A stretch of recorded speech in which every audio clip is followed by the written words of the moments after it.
चलो अब करेंगे हम लोग इलस्ट्रेशन 10। इलस्ट्रेशन 10 है क्या, चेक करो। क्वेश्चन के स्टार्ट में क्या लिखा है, prepare consolidated balance sheet of H limited and its subsidiary as at 31 March 2011 from the following information. थोड़ा सा दिमाग लगाओ, बताओ कैसे आएगा इसमें। थोड़ा दिमाग लगाओ पहले, देखो पीपी क्या करेंगे, दोनों को प्लस कर देंगे, ठीक है। इन्वेस्टमेंट याद करो, मैंने स्टार्टिंग में एक जो एग्जांपल सिखाया था एकदम स्टार्ट में, हाँ, एक के बुक्स में इन्वेस्टमेंट था और दूसरे के बुक में क्या था, इक्विटी शेयर्स, याद आ रहा है। फिर हमने जब दोनों कंपनी को मर्ज किया तो इन्वेस्टमेंट हट जाएगा और वो कैपिटल हट जाएगा, उसके बदले क्या आता है, या तो गुडविल या कैपिटल रिजर्व। वो हमने सीख भी लिया कैसे निकालते गुडविल और कैपिटल रिजर्व, ठीक है।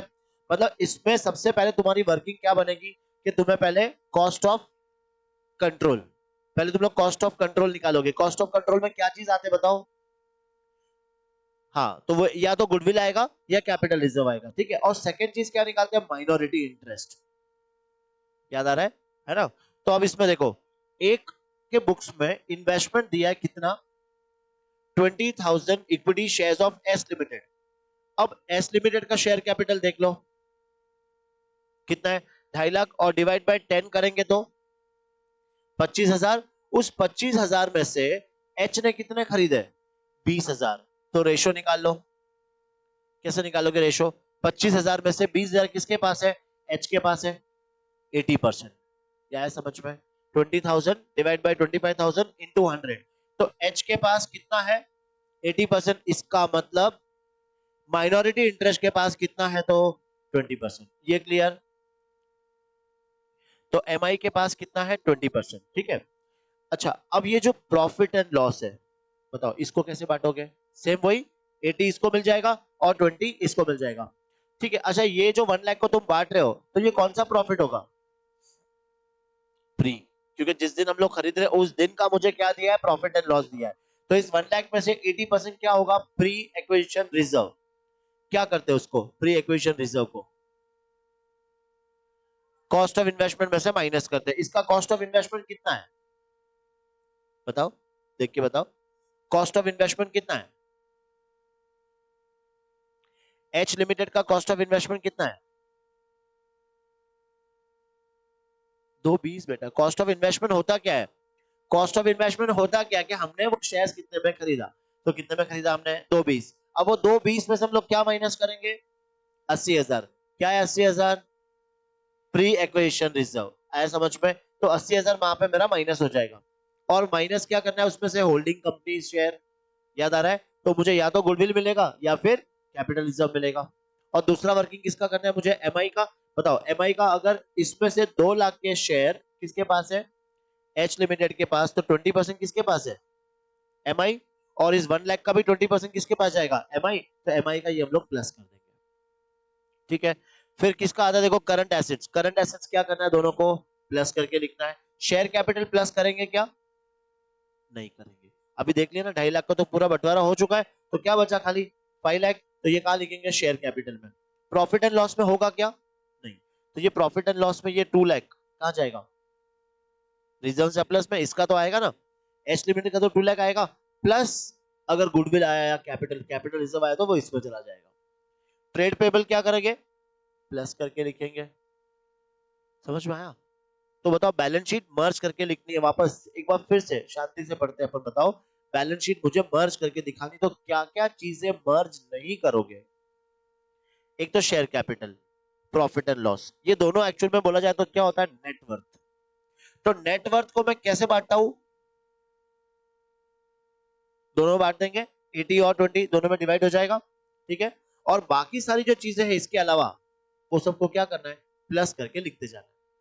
और क्या ये इन्वेस्टमेंट आएगा न्यू बैलेंस शीट में, नहीं आएगा, याद है ना।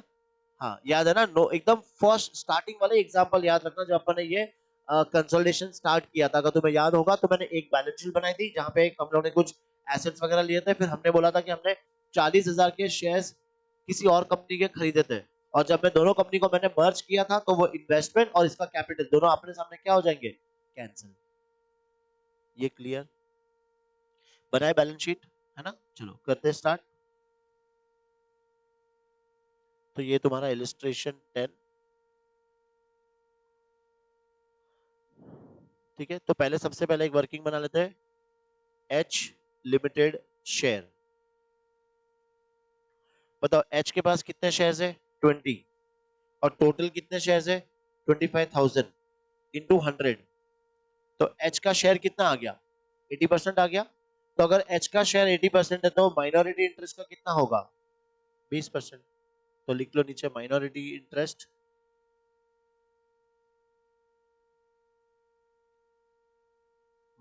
Interest share is equal to 20%। Minority interest है 20%।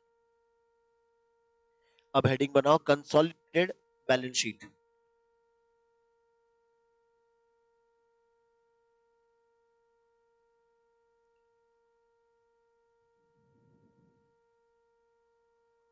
Consolidated balance sheet of H limited and its subsidiary S Limited as at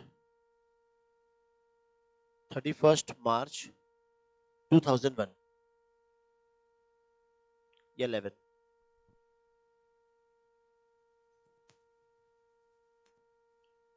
ठीक है, बताओ बैलेंस शीट का फॉर्मेट क्या आता है अपना? पर्टिकुलर्स, नोट नंबर और अमाउंट। चलो बनाते हैं हम लोग। Particulars, note number and amount. हाँ, वो अपने को बैलेंस शीट शो करना, याद है ना? Minority interest to be shown in balance sheet, और वो सेपरेट हेडिंग करके शो करना है अपने को।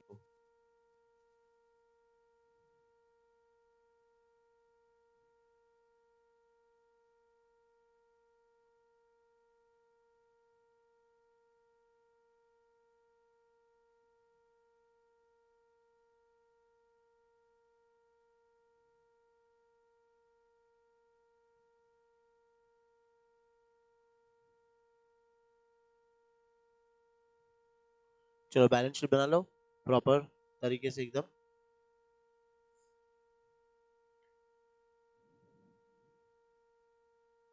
करें स्टार्ट। चलो बताओ बैलेंस शीट में सबसे फर्स्ट हम लोग क्या लिखते हैं? Equity and liabilities. लिखो heading equity and liabilities. Equity and liabilities.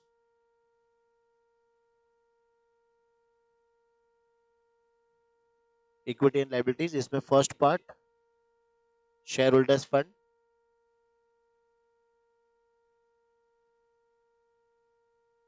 First part share holders fund. बताओ इसमें क्या आएगा? A share capital. हाँ, शेयर कैपिटल, इसको नोट नंबर 1 लिख लेंगे। फिर बी रिजर्व्स एंड सरप्लस, इसको नोट नंबर 2। हाँ, अब करंट लाइबिलिटीज के पहले हमें एक अलग से नोट डालना है, किसका? Minority interest. ये अलग से शो होगा। कुछ भी नहीं है ना, डिबेंचर्स वगैरह कुछ है ही नहीं। माइनॉरिटी इंटरेस्ट, ये नोट नंबर 3। और अब थर्ड हम लोग क्या बनाएंगे? Current liabilities. ट्रेड पेबल आ जाएगा। इसमें सिर्फ एक ही चीज, ट्रेड पेबल। पर ये नोट नंबर 4। Note number 4। ठीक है, अब इसमें यहाँ पे क्या ले लेंगे? टोटल। पर दिखाना पड़ेगा ना, उसमें एच का अलग है, एस का अलग है। तो वर्किंग में शो करना पड़ेगा कितना एच का है और कितना एस लिमिटेड का है। सब चीज को दिखाना पड़ेगा अपने को। अमालगमेशन में तो मर्ज ही हो गई ना, खत्म हो गई ना। पर इसमें तो एस लिमिटेड अभी भी उसका बिजनेस अलग से करेंगे ना, इसलिए। फिर इसी में सेकेंड हेडिंग एसेट्स। एसेट्स में फर्स्ट क्या लिखेंगे? Non current assets. सिर्फ एक ही है इसमें, पीपी, और इसका नोट नंबर 5। करंट एसेट्स भी है ना, करंट एसेट्स, करंट में क्या है ना, डायरेक्ट दे रखे, तो करंट एसेट्स लिखेंगे नोट नंबर 6, और फिर इधर भी एक टोटल।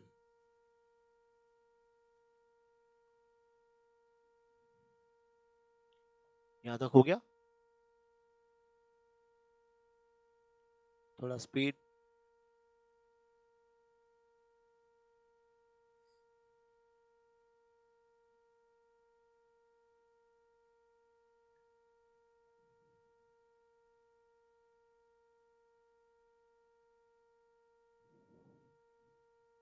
अक्षिता को क्या हुआ वैसे, विभा, अक्षिता है ना, no idea.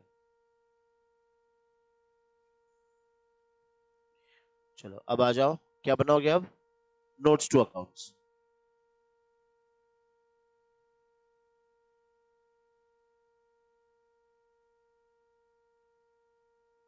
Notes to accounts में सबसे फर्स्ट शेयर कैपिटल,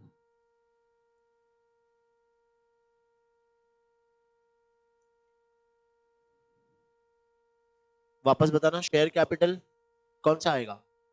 ये जो शेयर कैपिटल दिया है, देखो इसको पहले थोड़ा क्लीन कर देते हैं अपन, फिर से बताओ।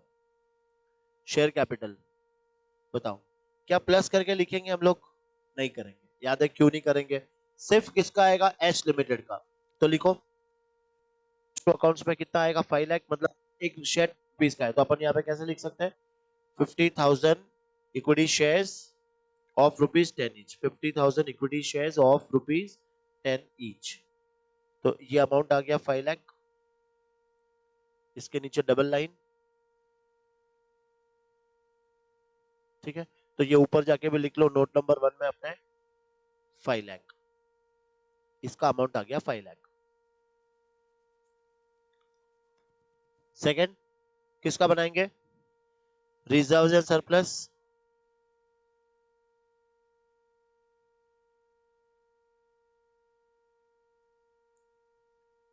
रिजर्व एंड सरप्लस बताओ, चेक करते हैं ऊपर देखो, रिजर्व सरप्लस बताओ, प्रॉफिट एंड लॉस प्लस होगा क्या, नहीं, क्यों, बिकॉज ये जो एस लिमिटेड का जो प्रॉफिट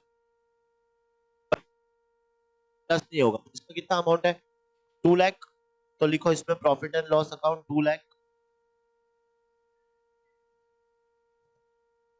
वो प्लस नहीं करना है, जैसे उसमें भी करते थे अपन, याद है, long term asset approach, liability approach, है ना।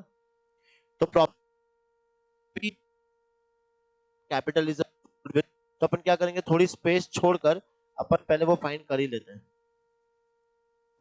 पिक्चर क्लियर हो जाएगा।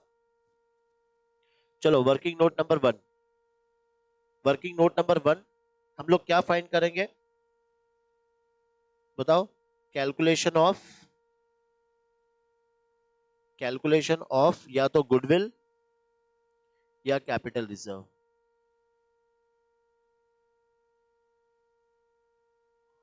कैलकुलेशन ऑफ गुडविल या फिर कैपिटल रिजर्व, याद करो, cost of investment, good, cost of investment कितना था, इसका कॉस्ट ऑफ इन्वेस्टमेंट 220। अब याद करो इसमें से क्या करना था, रिजर्व, है ना, तो इसमें से हम लोग वो चीज क्या कर देंगे, माइनस कर देंगे, तो माइनस कर देंगे, लिखो share in pre acquisition reserve, share in pre acquisition reserve, बताओ कैसे निकालोगे, टोटल रिजर्व कितने थे, 1 लाख, और इस 1 लाख का 80% वो इसको मिलेगा, तो 80,000, तो 80,000 इसमें से माइनस हो गया, तो 140, तुम्हारा कॉस्ट ऑफ इन्वेस्टमेंट कितना आ गया, 140, कॉस्ट ऑफ इन्वेस्टमेंट आ गया 140, ठीक है। अब इसमें से क्या करेंगे बताओ, नेट का जो शेयर को माइनस,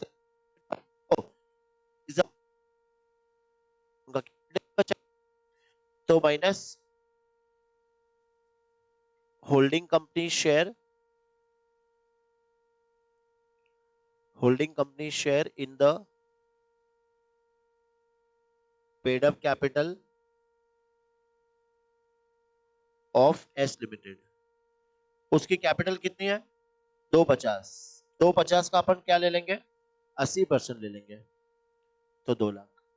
हाँ पेन ऊपर आ गया ना तो प्री हो गया ना। चलो ये क्या आ जाएगा कैपिटल रिजर्व आ जाएगा कितना 60,000 बिकॉज माइनस में आंसर आ रहा है तो ये लिख लो यहाँ पे कैपिटल रिजर्व। बताओ इस कैपिटल रिजर्व को कहां लिखोगे रिजर्व सरप्लस में तो वहां जाके लिख लो यहाँ पे कैपिटल रिजर्व।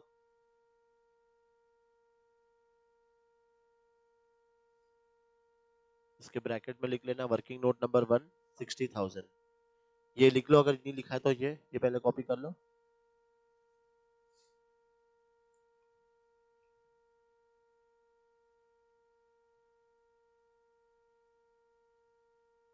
हाँ पर लंबा हो जाएगा ना अननेसेसरी तुम्हें पहले एसेट्स माइनस लायबिलिटीज करनी पड़ेगी है ना।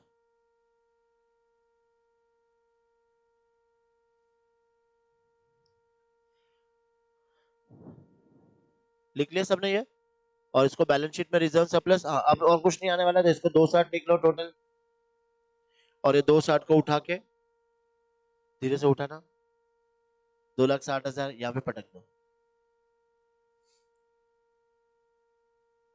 डन। अब नोट नंबर 3 किसका बनेगा माइनॉरिटी इंटरेस्ट गरीब लोगों का तो थर्ड हेडिंग डालो माइनॉरिटी इंटरेस्ट।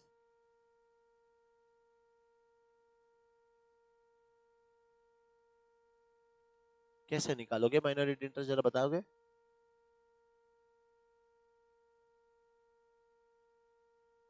नेटवर्थ का 20% है ना देखा जाए तो नेटवर्थ इसकी है कितनी 2,50,000 तो कैपिटल और 1,00,000 पीएनएल तो 350 का कितना परसेंट 20% 70,000 आ जाएगा। समझ में आया ना बहुत सिंपल है। तो माइनॉरिटी इंटरेस्ट या फिर देखो अलग अलग अगर तुम्हें करना है तो पेड अप कैपिटल 2 लाख उसका था तो इसका कितना है 50,000 और शेयर इन पीएनएल 1 लाख उसका था तो 20,000 किसका है इसका। वो भी कर सकते हो फिर नेटवर्क के लिए तुम्हें फिर से अलग नीचे वो करना पड़ेगा इससे चाहिए कर लो 70,000 तो माइनॉरिटी इंटरेस्ट 70,000 ये लिख लो कहां पर ऊपर नोट नंबर 3 70,000। फिर नोट नंबर 4 किसका बन रहा है ट्रेड पेबल हाँ पर ऐसे लिखना पड़ेगा देखो ट्रेड पेबल लिखकर तुम्हें कैसे शो करना है एच लिमिटेड और एस लिमिटेड ऐसे अलग अलग। तो एच लिमिटेड का ट्रेड पेबल कितना है 175 और इसका कितना है 50 तो यहाँ पे लिखो ऐसे 1,75,000 और इसका 50,000 तो टोटल आ गया 2,25,000। कहाँ शो करोगे ऊपर 4 में 2,25,000। चलो टोटल बाद में लेंगे नोट नंबर 5 किसका आएगा PP property plant and equipment वही सेम तरीका एच लिमिटेड एस लिमिटेड ठीक है। देख चलो ऊपर पीपी कितना है 5 लाख 3 लाख तो प्लस कर दो दोनों को 5 लाख और 3 लाख टोटल आ गया इसका 8 लाख 8 लाख ऊपर जाके लिख लो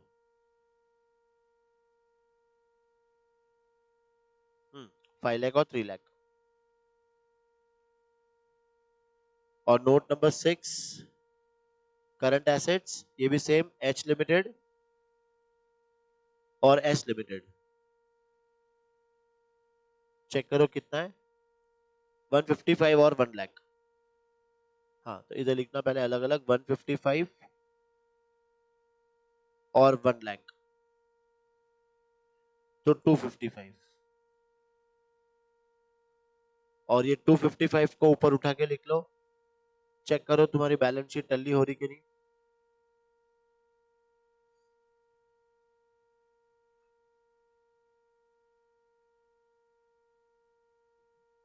टल्ली नहीं हो रही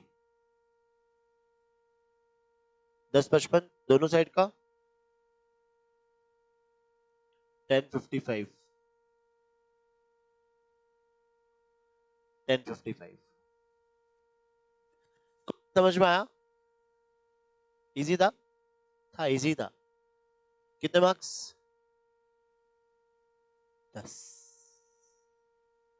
बैलेंस शीट बनानी इसलिए क्योंकि बैलेंस शीट बनाया, फिर उसके नीचे नोट्स टू अकाउंट्स बनाया, फिर उसके नीचे वर्किंग नोट्स, तो 10 तक तो जाएगा आराम से। कितना कुछ करना था। हाँ चलो अब एक क्वेश्चन ये तुमने किया, अब एक क्वेश्चन मैं दे रहा हूँ वो तुम लोग करो। तो जस्ट इसके आगे वाला ये इलस्ट्रेशन 11।